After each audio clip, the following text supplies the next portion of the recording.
Assalomu alaykum hurmatli televizor ko'ruvchilar. Dunyo Uyg'ur qurultayi to'g'ri televiziyasi kundalik xabarlar programmasiga xush keldinglar. Men Hidoyat Musajon. Hammanglarning mush vaqtda xayrlik bo'lsin. Aziz ko'ruvchilar, tuvanda diqqatinglar bugungi xabarlar programmasining tafsilotida bo'lsin. Dünya Uyghur Qurultayının raisi Dolqun Aysa Efendimning 24 mart başlatgan Amerikadagi xizmat ziyarati davom qilmoqda.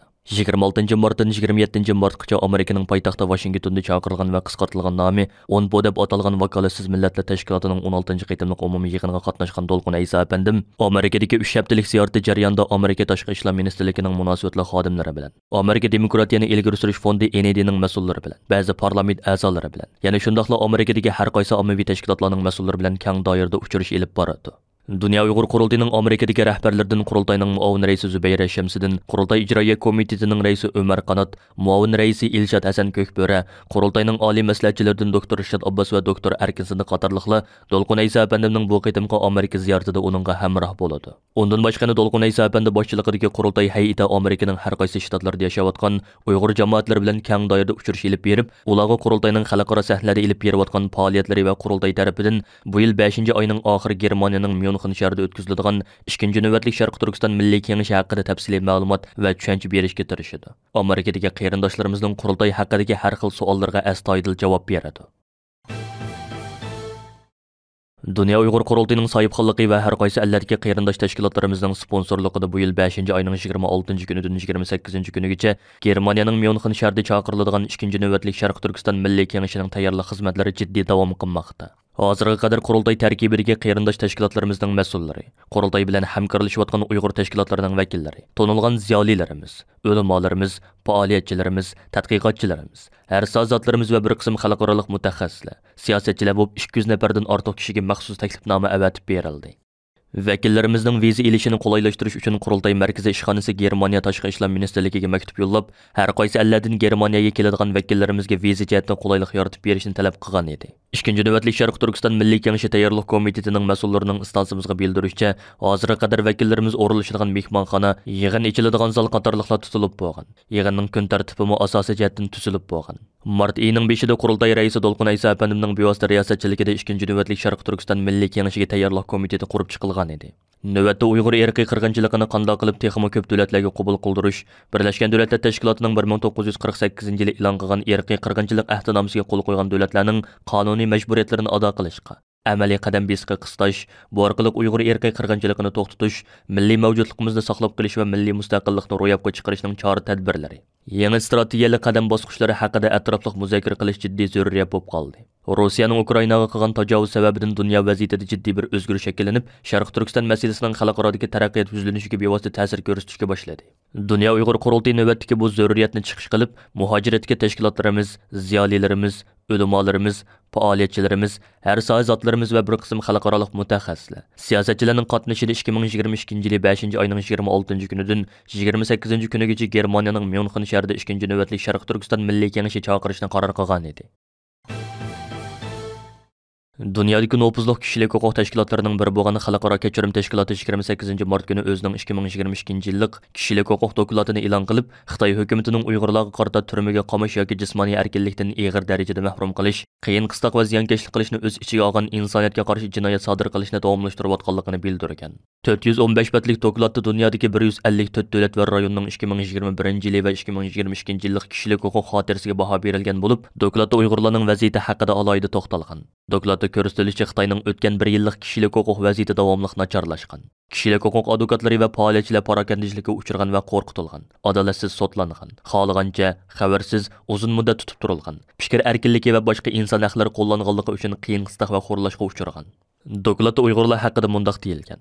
Hukumat Xinjiangda yashaydigan musulmonlarga qarata siyosiy mingi yo'yish, xohlagancha keng ko'lamli tutqun qilish, qiyin qistoq, madaniyat osmolatsiyasi harakatini davomlashtirdi. Minglagan Uyg'ur farzandlari ota-onalaridan ayirib etildi. Bu xalqaro kechirim tashkilotining o'tgan yili 6-oyda dokument e'lon qilib, Xitoyning Uyg'urlarga tutgan muomalasi insoniyatga qarshi jinoyat tashkil qiladi deb jakarlagandan beri bu xulosani tunji qitim o'zining yillik dokumentiga kirgizishidir. Xalqaro kechirim tashkilotining bosh kotibi Agnes Kalamar xonimning aytishicha, dunyoning ko'payayotgan bu xil to'qinishlarni hal qilishda yetarsiz qilishi texnik muqimsizlik va buzg'unchilik keltirib chiqargan. Xalqaro kechirim tashkilotining dokladida qayd qilishicha, Xitoy hukumati 2021 yili Sharq Turkistondagi musulmonlarning erkinligini cheklaydigan uzun mezgillik siyosatlarni davomli yurgizgan. Dokladda bu siyosatlarning kishilik huquqi ko'p jihatlardan xiloflik qilishini, ya'ni bu erkinlik, shaxsiy bexatarlik, shaxsiy maxfiyatlik, yo'tkilish erkinligi, fikr, ifoda, o'ylash, vijdon, diniy va e'tiqod erkinligi, madaniyat turmushiga qatnashish, tang barobarlik ham kamsitmaslikka xiloflik qilishni o'z ichiga oladi deyilgan. Dokladda aytilishicha, bu xil xiloflik qilmishlari keng ko'lamlik va sistemlik ilib berilib, Şinjandagi millionlagan Uyg'ur, qozoq va musulmonlarni asos qilgan boshqa millatlarning kundalik turmushidagi kam bo'lsa bo'lmaydigan bir holga kelgan.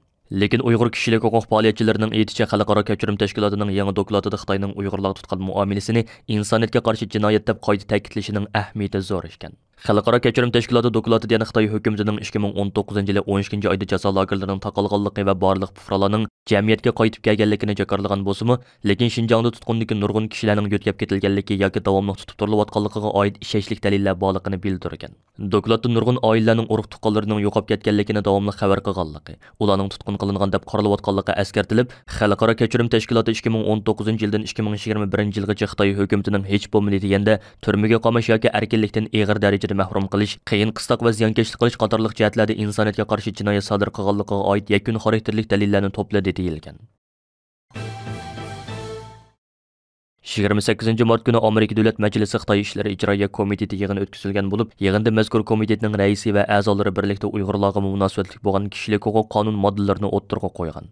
Mazkur komitetning tor betida berilgan ma'lumotlardan qaraganda, Amerika Davlat Majlisi Kengash palata a'zosi Jeff Merkli, Amerika Davlat Majlisi Avom palata a'zosi, Amerika Davlat Majlisi Xitoy ishlari ijroiya komiteti raisi James McCorn qatorliqlar 28 mart kuni Amerika Davlat Majlisi Avom palatasi va Kengash palatasiga yo'llagan xatini e'lon qilgan. Uningda Kengash palata a'zolari Amerika yangilik yoritish raqobat qonunini va Avom palatasidan o'tgan Amerika raqobat qonunini ma'qullashga chaqirilgan hamda bu qonunda kishilik huquq prinsipiga munosabatli kuchli moddalar bo'lib, dunyoda yuksalayotgan mustabidlik bilan raqobatlashishimizga yordam beradi deyilgan. Mazkur komitet yo'llagan xatda mundaq deyilgan: kishilik huquq bizning Xitoy bilan bo'lgan munosabatimizning yadrosi. U Amerikaning prinsipini, shundaqla Xitoy xalqining insoniy huquq va erkinlik g'oyasini amalga oshirishiga yordam beradiganligimizni bildiradi.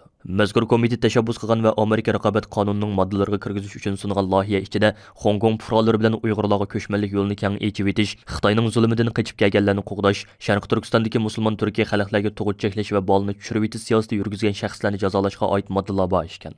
Amerika Davlat Majlisi Xitoy ishlar ijroiya komitetining raisi va a'zolari yaqinqi yillardan buyon Uyg'ur kishilik huquq qonun loyihasi, Uyg'ur majburiy amgakining oldini olish qonuni qatorliq qonunlarning vujudga kelishi va ma'qullanishida muhim rol o'ynagan edi.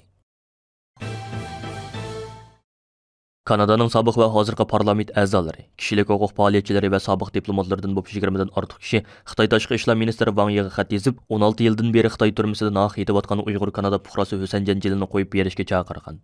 Mazkur xat Kanada Xitoy orasidagi uzun yillik diplomatik surkilish paydo qilgan Husan Janjilning tutqun qilinishiga 16 yil to'lgan bir vaqtda yozilgan. Kanadadagi Yer shari va pochta getining xabar qilishicha, mazkur xatga imzo qo'yuvchilar Kanadaning Erwin Kotler, Olin Rock, Peter Mikkay, Lawrence Cannon qatorliq 4 nafar sobiq hukumat ministrini o'z ichiga olgan. 27 mart kuni yozilgan xatda Husan Janjilning taqdiriga doir xabarlarning buningdan 6 yil avval butunlay kesilganligi, 2016 yildan beri uning qayerda ishganligi, hozirgi salohiyati va salomatlik ahvoli to'g'risida hech kimning xabar anglab boqmaganligi ta'kidlangan. Husan Janjil 2006 yili O'zbekistonga tuqqan yo'qlashga borganda O'zbekiston hukumatı tarafidan tutqun qilinib, Xitoyga o'tkazib berilgan. Xitoy hukumatı uningga terrorchilik bilan ayblab o'lim jazosi berib, 2014 yili muddatsiz qamoqqa o'zgartgan. 2018 yili uning muddatsiz qamoq jazosi 20 yilga qisqartirilgan edi. Bu jarayonda Xitoy uning Kanada fuqarosi ekanligini rad qilib, Kanada diplomatlarining uning bilan ko'rishiga yo'l qo'ymagan edi. Yer shari va pochta gesining aytishicha, xatda Husan Janjilning qo'yib berilganda 70 yoshga yiqilishdiganligi va kichik o'g'lini ko'rib boqmaganligi eskartilib, qandoq bo'lishidan qat'iy nazar hukumatingiz Husan Janjilni davomli qamab, uning huquqini rad qilib keldi. Bunda qilish orqali hukumatingiz uning ishki qonuni, asosiy qonuni, shundaqla xalqaro qonun va o'lchamlardagi fikr erkinligi, diniy erkinlik, huquqiga munosabatli qoida tuzumlarga ko'z yumdi deyilgan. Ma'lum bo'lishicha, Kanadaning liberal parlament a'zolari o'tgan hafta tashqi ishlar ministri Melanie Jolydan Husan Janjilning delosi uchun alohida vakil tayinlashni talab qilgan. Hurmatli ko'ruvchilar, yuqorida Dunyo Uyg'ur qurultiyi to'g'ri televiziyasi kundalik xabarlar programmasida diqqatingizga sundiq. Keyin qitimliq programmamizni ko'rishaylik. Ko'rishga omon bo'lgaysizlar. Xayr xo'sh.